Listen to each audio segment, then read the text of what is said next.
Alpine are a confusing team that in 2023 currently sits 5th in the Constructors' Championship and are kind of stuck in the middle of nowhere. In front of them, the gap to Ferrari is 78 points, which Alpine definitely won't be able to catch, and behind them the gap to McLaren is 27 points. Now, whilst 27 points might not sound that big, when we're talking about teams that are only scoring single-digit points, that's a pretty sizable gap to try and close, and that's assuming that McLaren can actually sort their car out in time for it to be better than the Alpine in the second half of the season. The point is that I am struggling to figure out whether this is a good or bad thing for the team. On one hand, just standing still in Formula 1 and constantly being a solid midfield team is a pretty difficult thing to do because, as Aston Martin have proved, the sport is moving incredibly fast every single year and you can easily get left behind. But at the same time, I feel like Alpine are exactly where they have been for what feels like the past 5 or 6 years, slap bang in the middle of nowhere. Since 2018, which was the first season where they finished best of the rest in the championship, which at the time was P4, here is where they have finished in every single season since, and see if you can spot a pattern. In 2019, they finished in P5, in 2020 they finished in P5, in 2021 they finished in P5, in 2022 they finished in P4, and now in 2023 it looks like once again they'll finish in P5. That is the literal definition of mid. They really should be renamed from Alpine to Midpine. Throughout 2021 and coming into 2022, there were big changes made at the team, and for a few years it really was like a bit of a circus. In the space of 3 years, they went from Cyril Abiteboul to Marcin Budkowski and now to Otmar Szafnauer as the team principals. In terms of the structure, advisors like Alain Prost have been booted out, and whether you love it or hate it, the new and hopefully long-term structure will be Otmar Szafnauer as the team principal, Laurent Rossi as the Alpine CEO, and then Luca Di Maio as the CEO of parent company Renault. And now, I will get back to the subject of Laurent Rossi a little bit later, don't you worry about that, but what I do want to talk about first and foremost is actually a positive for the team, which is their driver lineup. Now, coming into the season, all of the talk from people like me, to be fair, was how quickly will it take for Ocon and Gasly to blow up as teammates? And now, as it's turned out, the only thing that has been blowing up has been their car, but other than that, I do think that Ocon and Gasly have been a really good combination so far. They currently sit 9th and 10th in the driver's standings, so in a way they're exactly where they should be with the 5th fastest car. Apart from Australia, where Gasly had an absolute howler despite having a really good race up until that point, the team has actually scored points with both their drivers in 4 of the 8 races we've had so far. In terms of Gasly, there's no doubt that the majority of the bad luck has been on his side of the garage. In Baku, the early problems in combination with the tricky sprint format basically ruined his weekend before it even got started. And then even Canada having that reliability issue in FP1 and then getting blocked by Sainz in quali, it just seems like whenever there's any bad luck at Alpine, it's always on Pierre's side. Looking beyond that though, I think he's done a really good job to just hit the ground running.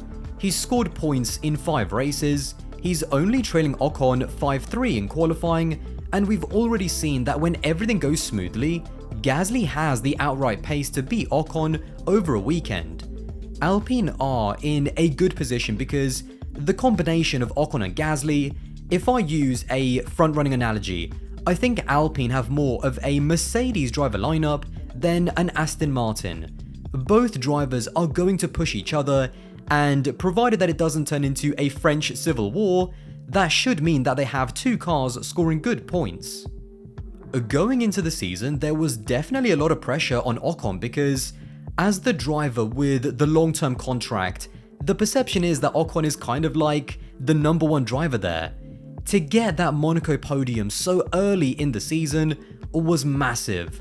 Not just in terms of what it meant for the championship, because obviously the points are important, but I think more so psychologically in terms of pressure. I think it just reaffirms Ocon's place within the team, and even with Gasly hitting the ground running, whilst I would never say that any of these drivers are better than Fernando Alonso, I do think that despite Alonso's departure, the level of the team on the driving front hasn't really dropped off too drastically compared to last year. I mean, if Alonso was still there now, would they have more points? Absolutely.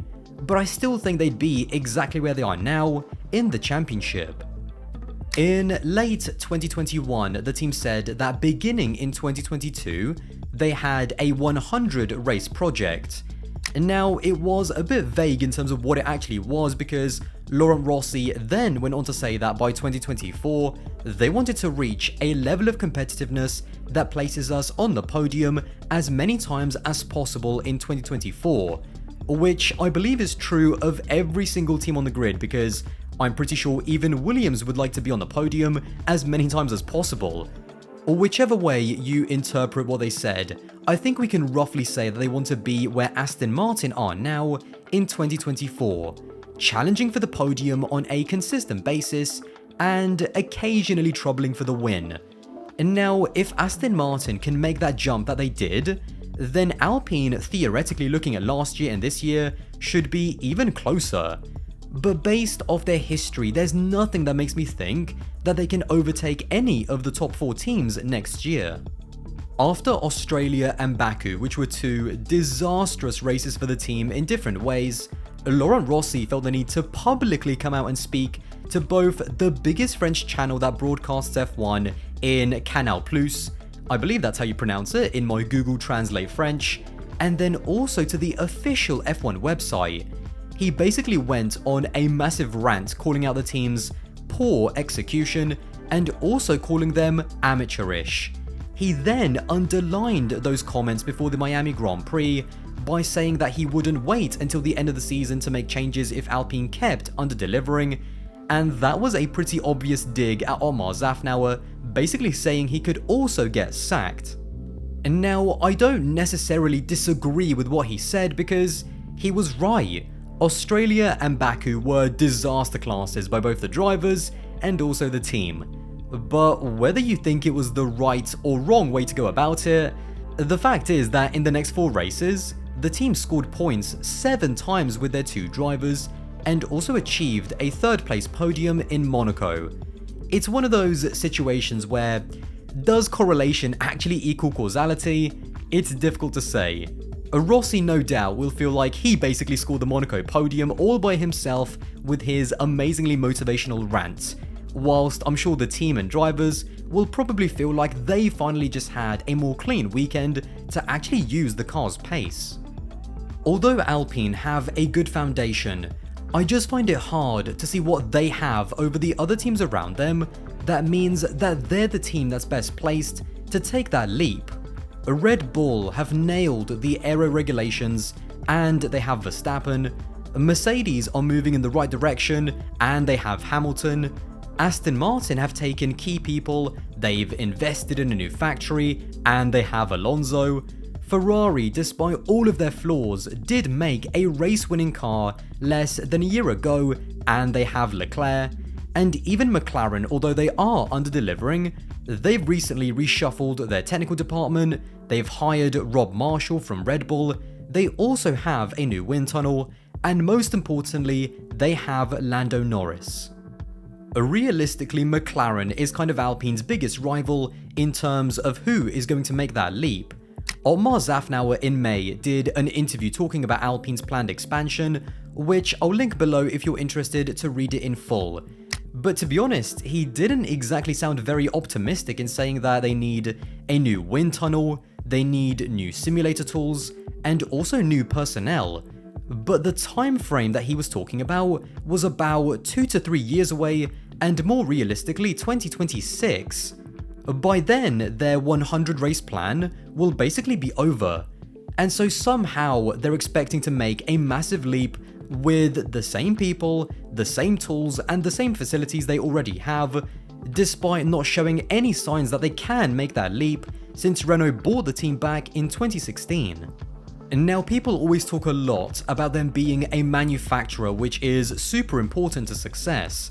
I mean, that's what motivated Aston Martin's switch to Honda power units for 2026. But again, even with all of that manufacturer support and all of those supposed advantages they have with the Renault power unit being specifically designed for them, it's neither the best power unit on the grid, it's definitely not the most reliable, and they have been jumped by a customer team in Aston Martin anyway.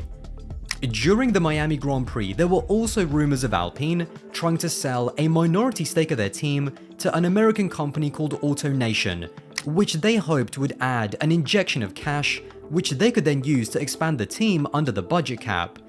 But that just means that Renault, who owns the team, is not 100% committed to spending even more of their money on what at the end of the day is a marketing project for them.